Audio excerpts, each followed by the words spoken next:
These guys are ridiculous. These guys are ridiculous. Now, how about them damn Celtics? And we are back with another episode of How About Them Celtics. Sam and I are here recording Tuesday, March 5th, 10:02 p.m. after the Celtics loss to the Cleveland Cavaliers. First time we've had to say that in a while. It was a nice little break from it, but we're back. 105-104 loss for the Celtics in Cleveland.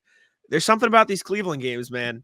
They can't win them in Cleveland, whether it's something ridiculous has to happen at the end of the game. And that's not me saying the Celtics didn't play like garbage. They did. We'll get into it. But something insane always has to happen for the Celtics to lose these games. From I'm going to make both to Dean Wade deciding to turn into Steph Curry for an entire quarter. I'm going to make both was what?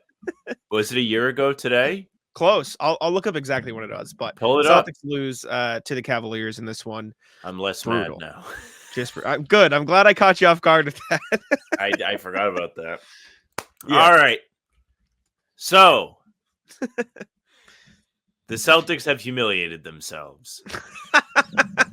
It seems that we all had a Oh my God. It was circle March jerk. 6th. It was March 6th last year. It was almost exactly March a year ago, 6th. which is when you're hearing this. So, yes, sorry. I was just in awe that it was exactly sorry. Okay. It is incredible that we had the circle jerk a little bit early, it seems. Days after the Celtics beat the brakes off the Warriors, they come out and just humiliate themselves in Cleveland. They play decent basketball throughout this game, I guess. It really felt like they were teetering for a while, and then they put it to bed in the third quarter, but they didn't put it to bed. No. The Cavs said, can I stay up for an extra 15 minutes and then lit the house on fire? That's a good way to put it. I like disgusting lack of offense in the fourth quarter. Remarkable some of the shots that they missed. Just leaving guys from three. Like, everything that could have went wrong for the Celtics. Even Porzingis missed a clutch three, even though he made the other clutch basket. That don't happen. But yeah, piss poor execution offensively for the most part. I don't want to rip him too bad for the last couple minutes because Porzingis got shots and they were good looks and he made 2 out of 3. Yeah, I want to look at the offense in the fourth quarter because it was tragic. Like, Tatum shot 1 for 8. You look at the percentages; they didn't make a single three. Like, it was bad. This isn't like the offense wasn't bad. But I'm curious Tonight's one to of see, those nights where it should be like, hey, remember all the awesome guys we have on our team? Let's use them. Yeah. I want to go back and look at all the shots they got because I want to see how much of it was missing open shots versus this, that, and the other thing, like or process, I should say. And at the same time, there were a lot of layups and stuff that just like, let me circle around the rim for 10 years. And then that was early in the game, though. I don't think there was as much in the second half. There were a couple in the fourth that I noticed, but okay. I tweeted this out after the game, and I truly believe it's very true. I said multiple truths can exist because there can be truths in multiple facets of the game. Truth: the Celtics played like garbage down the stretch. They sucked. They were garbage. They were terrible down the stretch, and that is by far the most important truth because that's all that matters, right? They were terrible. Also true: Dean Wade making all 5 of his fourth quarter threes. Insane. Probably doesn't happen. Probably happens 1 time out of 10. This was the 1 time. Yes, part of it came from another truth, which is the Celtics left shooters open, right? Part of it. But then at the end there, even when they got back to covering him, he was just hot. And so that probably doesn't happen every time, but it happened this time. So that can be true as well. Also true: Celtics offense crumbled. Again, also true. And also true, which we'll talk to about whenever you want to. The refs botched the end of the game. It was terrible at the end of the game. It does matter, and we're going to talk about it. But doesn't matter. It does matter. Shouldn't have been there. I agree with you, but it does matter. They don't deserve any help. If you go, I know if in you Sam's go a 22-point lead in the fourth quarter, you deserve every call to go against you at the end of the game. That's not what I'm saying. Should not be there. I agree with what you're saying, and yes, but like the doesn't deserve to win this in Sam's mind, which I agree with. They didn't deserve to win the game because they blew it. Doesn't doesn't change the fact that the refs objectively got the end of the game incorrect and they fucked it. Doesn't matter. It doesn't change. Celtics got the end of the game incorrect. I don't care that you don't think it doesn't matter. It mattered because the refs messed up the end of the game. No. I'm not having any of this today. I don't care. I'm not having it. I don't care because I'm going to talk about it, whether you fucking like it or not. Officials in this game respectfully needs to shut the fuck up. I know you're crying about it. You're not crying. I know, so you're going to let me talk about it. Enabling people to cry, and that is not okay. Because the refs got it wrong. They objectively messed up the rules. They should I don't care. never call any kind of foul like that. That's not even what I'm Tatum. talking about. That's not even what I'm talking about. What are you talking about? Let me explain, and if you had just let me fucking talk in the first place, I would have explained. But you decided to get I can't do any high Celtics horse. defense in this. Let me talk. It's not high horse. They should have played better. I agree with you, but you gotta let me fucking explain myself before you cut me off, motherfucker. Let me. They don't let me deserve talk. a break today. Let me just fucking talk, please. Go ahead. Say how Like- helpful the one. So the Celtics, this is what happened. It shouldn't have been a foul on Tatum. I fucking removed you because you're not gonna let me talk. I just said it shouldn't have been a foul, and you said not that. I agree, and then you cut me off again when I was about to start explaining.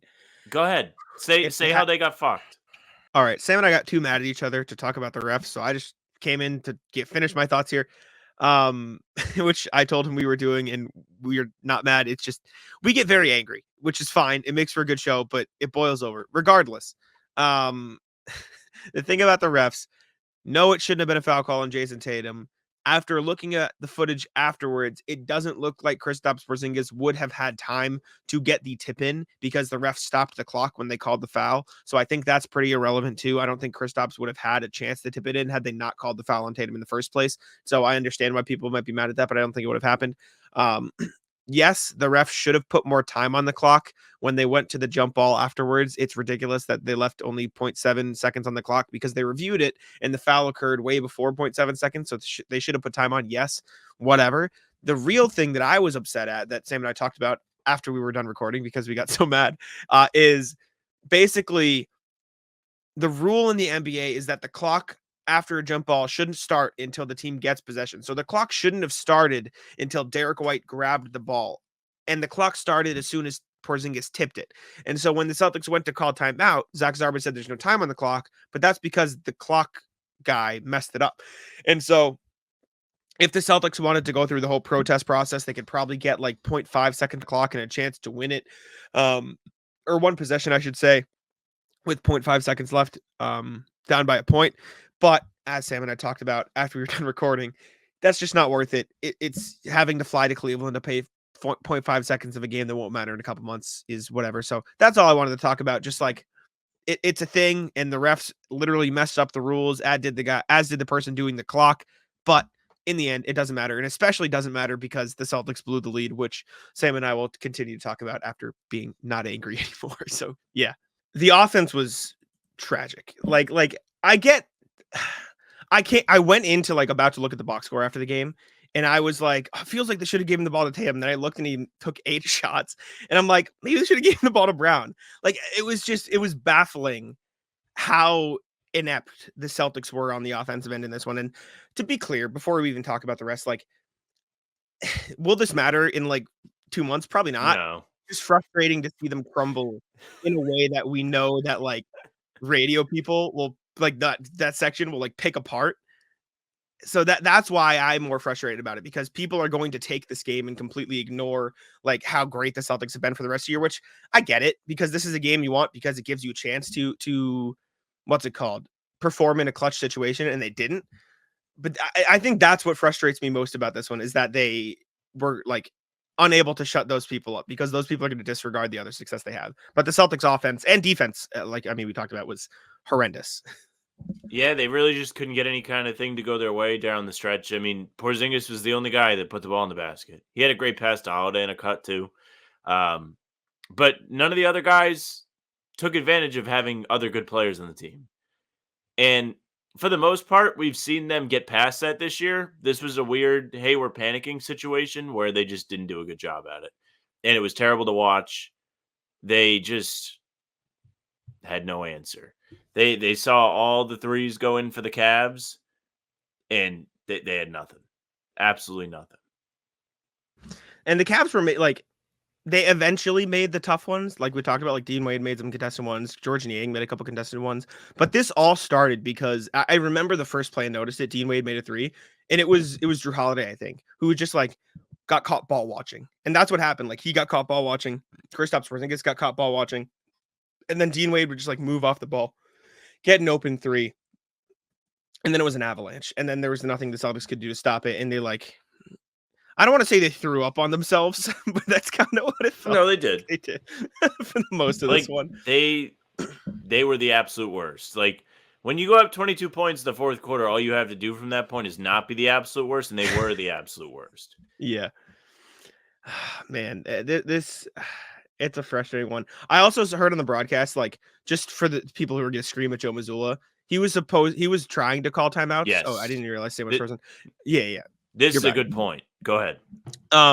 Joe was trying to call timeouts. Like, apparently, Drew Carter and Scal sit right next to the Celtics bench, and apparently, like 2-3 seconds before Tatum took that final shot, which he got fouled on the challenge, et cetera, Joe was trying to call a timeout, and the refs just didn't give it to him. They didn't hear him. They didn't see him, or he didn't, like, they ignored him, whatever. Like, he was trying to call a timeout, and they were like, nah, and they just didn't give it to him. So for the people saying Joe doesn't call timeouts, he tried. Like, he tried to call that timeout. Even with the timeout thing, right? This Mhm. one is like a weird damned if you do, damned if you don't situation.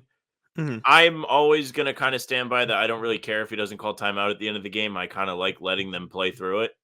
But Yes. in this situation, if you're really clamoring for Joe to call a timeout, the reason he did not call a timeout was so they could try and go at Darius Garland. The problem is Tatum waited till there was no time left to try and go at him. And Jared Allen showed help, so they had nothing to do, which is when Mazzulla tried to call timeout.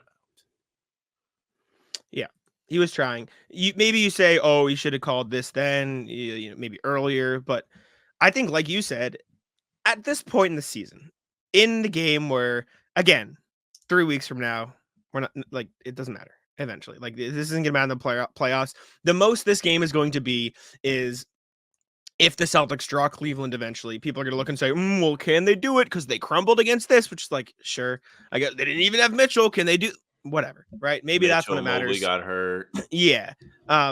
So no Strus, whatever you want to say. Like that, all this is going to be is if they had Strus, you probably don't get Dean Wade. All that's going to be is like fuel for the fire for the people saying, oh, maybe the Celtics won't win. Whatever. But in the context of this is a regular season game in March, I'm okay with Joe Mazzulla saying, see if you guys can figure this out. Like, see, like, let's calm yourselves down. Like you said, like, give them a chance to do it. And I've always been of that mindset. Like, I like taking the regular season to test the players rather than just like hold their hands and say, okay, do this. I don't think that is a Joe Mazzulla is a bad coach. I think that is a Joe Mazzulla likes to employ this strategy with his players. I see a lot of people on Twitter like finding ways to blame Mazzulla. There was one that said him leaving Cornette in the game started the avalanche. I saw someone way earlier in the game. Like, I don't even remember when it was, when they like fell apart in a defensive possession, when they were, when they left, like we're ball watching and left players open. Someone responded, maybe if they hired a real coach. I'm like, I don't think that's the problem with them ball watching. Twitter. Yeah. I was like complaining that I'm like, oh, they don't have a lead anymore. And they were like, well, maybe they should hire a real coach. And it's like, and I'm not saying just Mazzulla had, like, public apologies to Joe Mazzulla from major media members. Like, and I'm not saying great job. Yeah, and I'm not saying Mazzulla is perfect in this game. Obviously, when you blow a 2-point lead, everybody deserves some of the blame, right? Like, so we get some of the blame, but I think not starting with the players who were on the court during the blame is probably not a great decision. The only thing that I would say that, like you mentioned, that is kind of valid on that front is I thought they left Horford and Cornette in for too long. Maybe. But I would assume that there was some hope, like, hey, wouldn't it be sick if we don't have to put in Porzingis again? Yes. Also, don't love that Derek White like kind of limped for a bit there. He did recover and have a nice block, so I guess he looked all right. But I was like, wow, like, are they really going to have a key guy get hurt because they couldn't close this game out against Dean Wade? Mm-hmm. They better not. And they did. They had to close it out against Dean Wade. Also, speaking of Derek White, to your point of like maybe give somebody else a shot, I feel like he didn't do enough, or he wasn't even given a chance to do enough in this game. Like when they were running him in the pick and roll, it was like really successful. And so maybe you want to see more Derek White down the stretch. He only took let me double check. He only took 5 shots in this game. I feel that's just not enough for Derek White, especially low usage for D White. Yeah, especially Derek White, who has been amazing in the clutch, as we've talked about time and time again. Like fourth quarter, Derek White took 1 singular shot in the fourth quarter. That doesn't really feel like a super recipe for success. 0 assists for him as well. Especially with him being so clutch.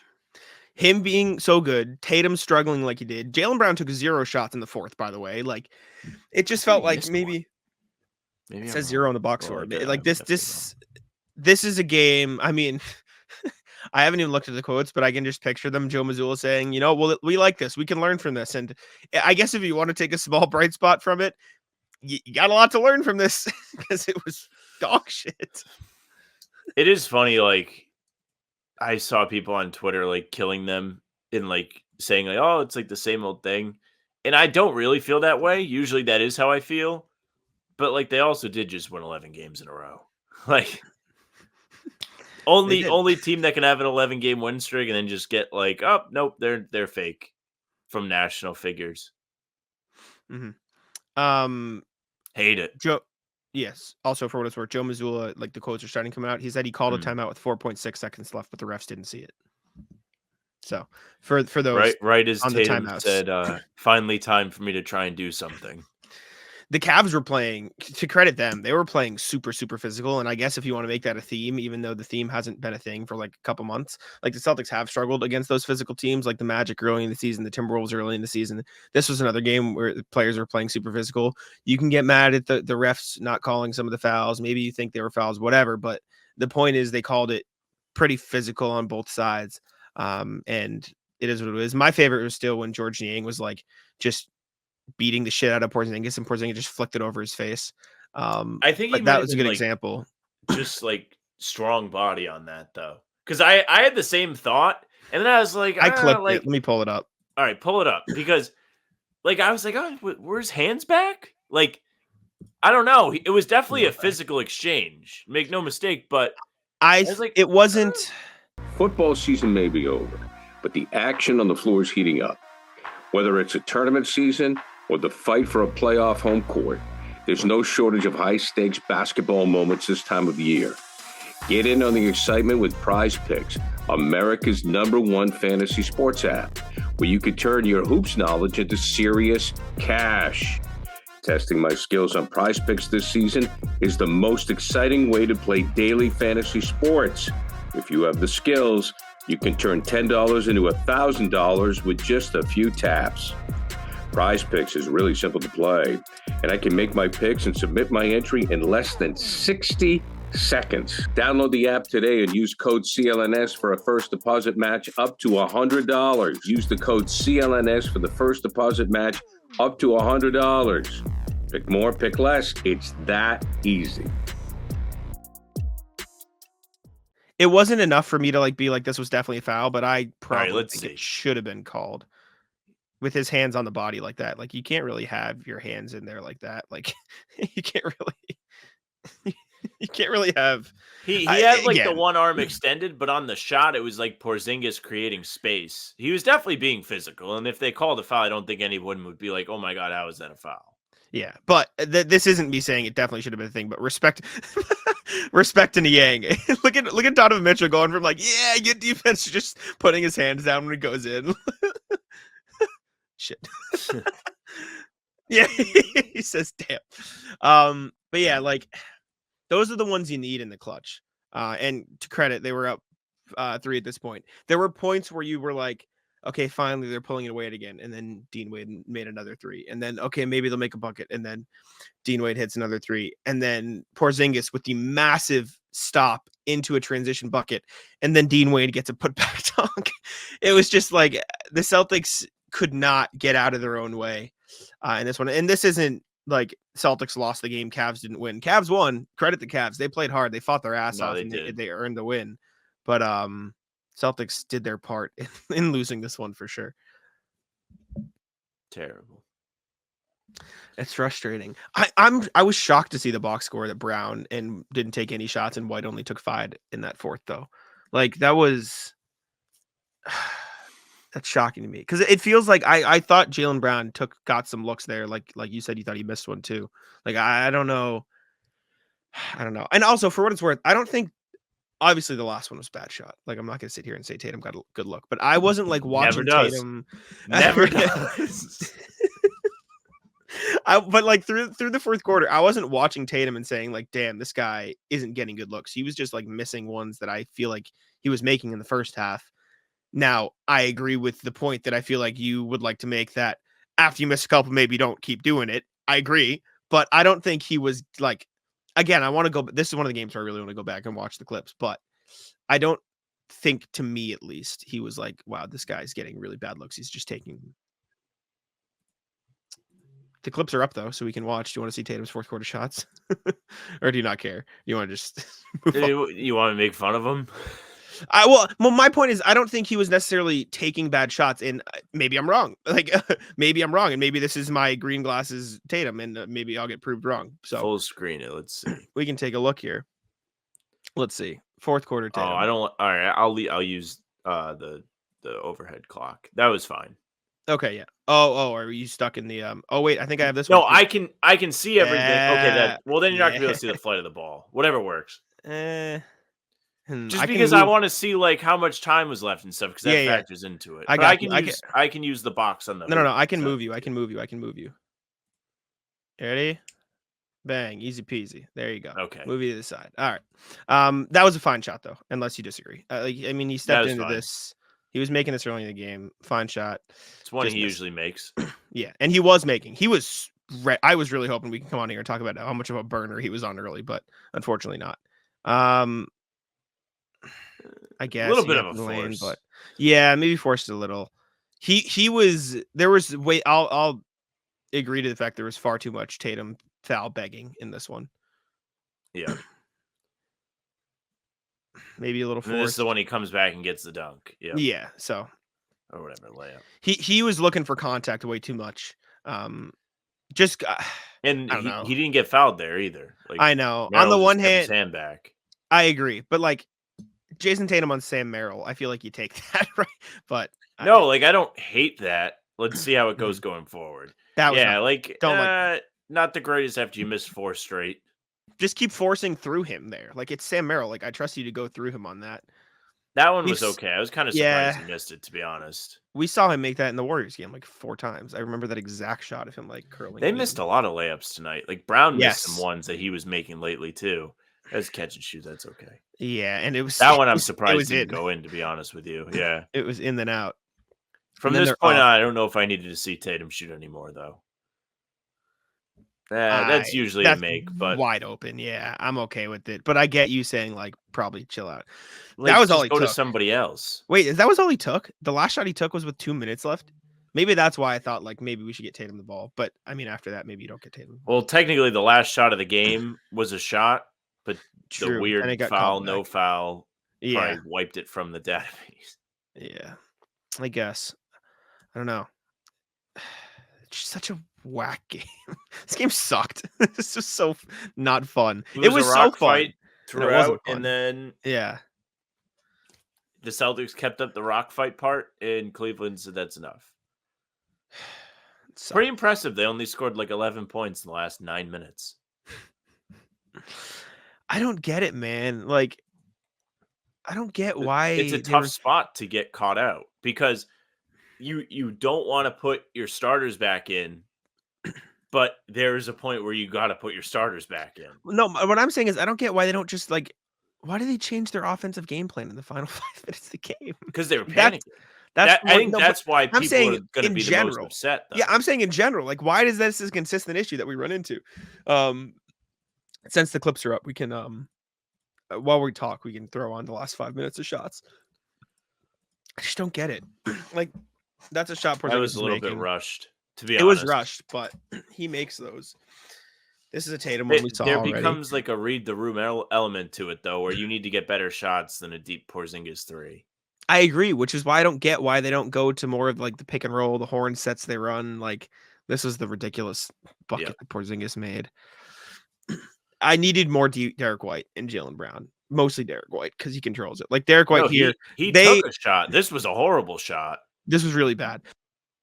I will say, especially with Tatum open.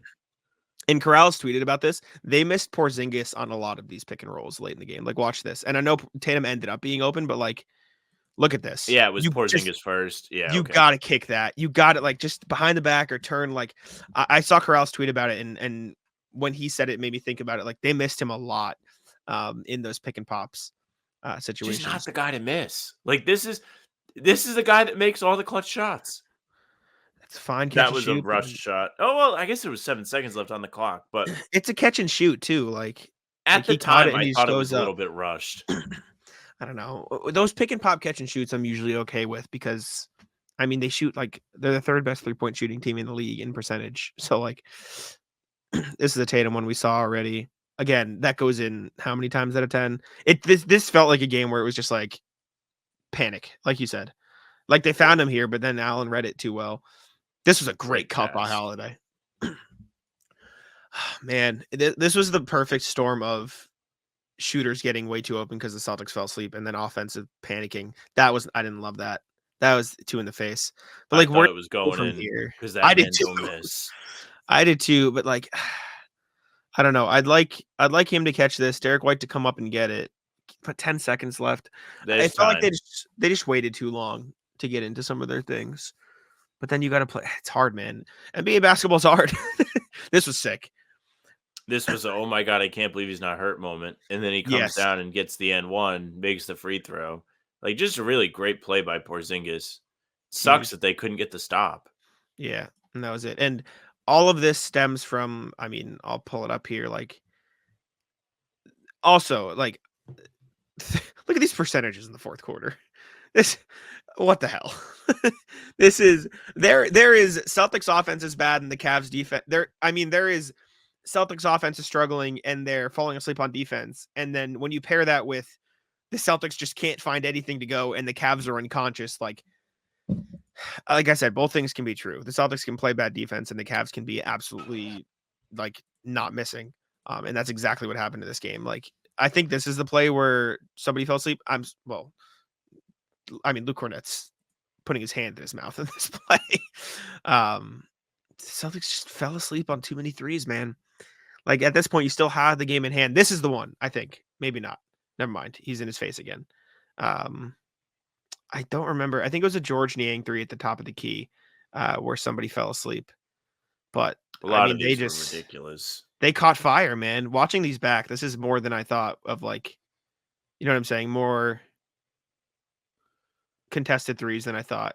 This was falling asleep. That was one of the ball watching ones I remember. Tatum just not like he's not close enough to Niang because Niang rotated over. That was bad one they could have avoided. This one too, ball watching. Those two were that was the one I was thinking of, the ball watching. But like, I mean, those three we saw before this. There's a hand in the face. Ball watching, that was a bad one too. Like the last couple that got them actually back in the game were pathetic. The three were really ball watching, not okay. Like when they were up big, they were trying. Yeah. Man, they got called ball watching. It felt like they just panicked in this one, which, like you said, they won 11 in a row before this, so you can't be completely like complaining. But this is a problem. You can't lose like that. Again, contested. It's a tough one, man. And then they just didn't box out on Dean Wade in the last one. I don't know. There's only so much you can take away from it because it's March 6th, or March 5th, I should say. It was so frustrating because they had the game and then, but I don't know. I'm trying to think if there's anything else we didn't talk about. Tatum, good then bad. Jalen, it feels like Jalen game overall. I agree, but you still maybe get him a shot in the fourth quarter. Like maybe give him a chance. No problem with trying it. It's just from the jump it was bad Jalen game. I was like, damn, I read about these guys today, and they both kind of shit the bed. Like really not a good look for me. Yeah. yeah, shame on you. I was like, oh, like, they figured it out. They're mature, and then they just did the same shit. I know we talked about that maybe he was in too long, but Luke Cornett was actually like really good in this game. He had really good moments in this game. Yeah. I didn't think he was great in the fourth. He did have some points. This wasn't the spot for him, though. That was tough to lose. It's one thing to lose. They got us to scream at each other. They did, which it's okay. I just can't do it, man. I'm not built for it. It's one thing to lose. It's another to like throw up on yourself, and it's another to lose to fucking Dean Wade. Like that, like really, that like he's just gonna make everything. Feels like the conference finals again. Literally. And I saw somebody on Twitter say it feels like every time the Celtics lose, something ridiculous has to happen. And like I get it, but you still should have won this game. And like I said, multiple things can be true. This, as we just saw in the clips, right? They left them open for 3 threes, but the 3 threes before that, what the fuck do you want? Like, it is what it is. It sucks. We just got an email, which we'll read on the thing tomorrow, from Jacob Kochman that says "ratless Dean Wade." Yeah, very fair. That's entertaining, but yeah. The reason why the end of this is so upsetting to me is people will like pin it on that, and the real problem is they played like trash. Like I saw that Multiple fucking things can be guy, true. Celtics Riley, just fucking crying, and I was like, I can't do this.